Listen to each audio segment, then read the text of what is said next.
Have you ever wondered why it is that sometimes you pick up a book and you can't put it down? Have you ever wondered how it is that writers accomplish that?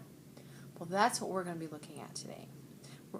So let's actually look at our objectives for the lesson before we go any farther.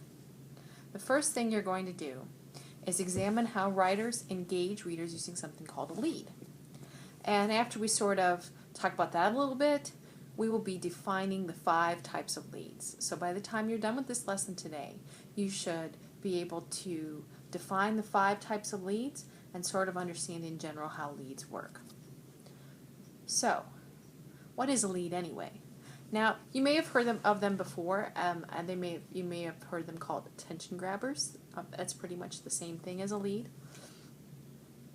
What they are, a lead, the definition of a lead is writing that's used to increase the reader's desire to continue reading.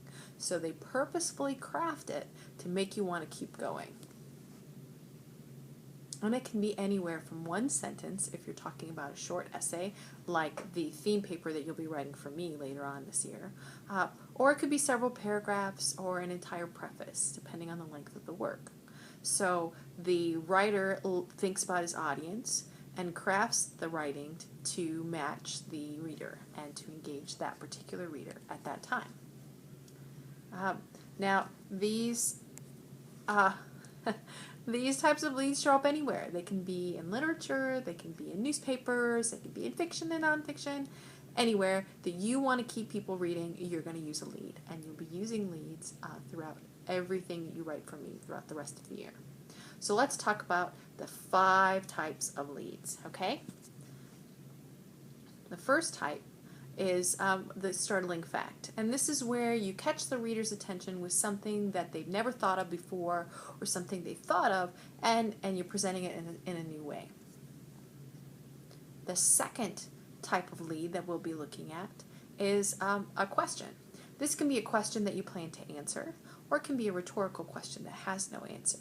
But it's not going to be, did you know what I learned about pyramids? You want something that's really going to pull your reader in. The third type of lead that writers use quite often is a quotation. So they usually try to find something that relates to the topic. They don't just pick any kind of quote and toss it at the beginning. You also got a vivid description, so you're creating a mental image that sucks your reader in and makes them see what you see. And the last type is an anecdote or a story. Now, I don't think you'll be able to see that too well on the screen, but you choose something that relates to your topic but isn't exactly your topic, and you tell a story about it. So those are the 5 types of leads.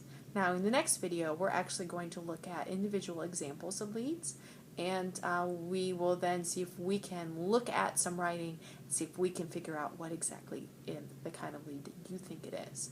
So go ahead and pause the video and make sure that you have all the 5 types of leads written down.